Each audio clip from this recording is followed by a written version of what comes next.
Hello, ഇപ്പോൾ ചൂടൊക്കെ അല്ലേ, അപ്പോൾ നമുക്കൊരു ഇളനീർ പുഡിങ് ഉണ്ടാക്കി കുടിച്ചാലോ. അപ്പോൾ ഞാനിത് ചാനലിൽ ആദ്യം ഒരു അപ്ലോഡ് ചെയ്തിട്ടുണ്ട്. പക്ഷേ എനിക്ക് തോന്നിയിരിക്കുന്നത് അതിനായിട്ടും പെർഫെക്റ്റ് ആയിട്ട് വന്നതാണ്. അപ്പോൾ ഞാൻ 5 മിനിറ്റ് ചൈന ഗ്രാസ് വെള്ളത്തിൽ കുതിർത്തിയിട്ടിട്ടുണ്ടായിരുന്നു. പിന്നെ അത് ഞാൻ നല്ലപോലെ മെൽറ്റാക്കി എടുക്കുന്നുണ്ട്. കൂടെ 2 കയ്യിൽ പഞ്ചസാരയും കൂടി ചേർത്തെടുത്ത് കട്ടകളില്ലാതെ നല്ലപോലെ മിക്സ് ചെയ്തെടുക്കണം.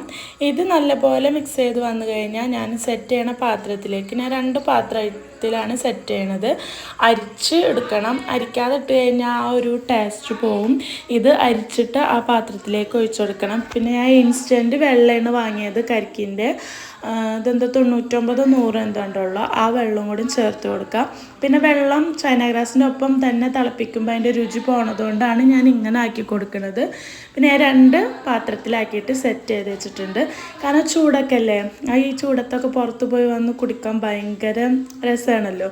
അപ്പം ഞാനൊരു 2 മണിക്കൂറേ വെച്ചിട്ടുള്ള ഫ്രിഡ്ജിൽ. എനിക്ക് തോന്നുന്നു അധികം വെക്കണമായിട്ട് നല്ലത് ഇങ്ങനത്തെ ഒരു കൺസിസ്റ്റൻസി ആവുമ്പോഴാണ് രസം.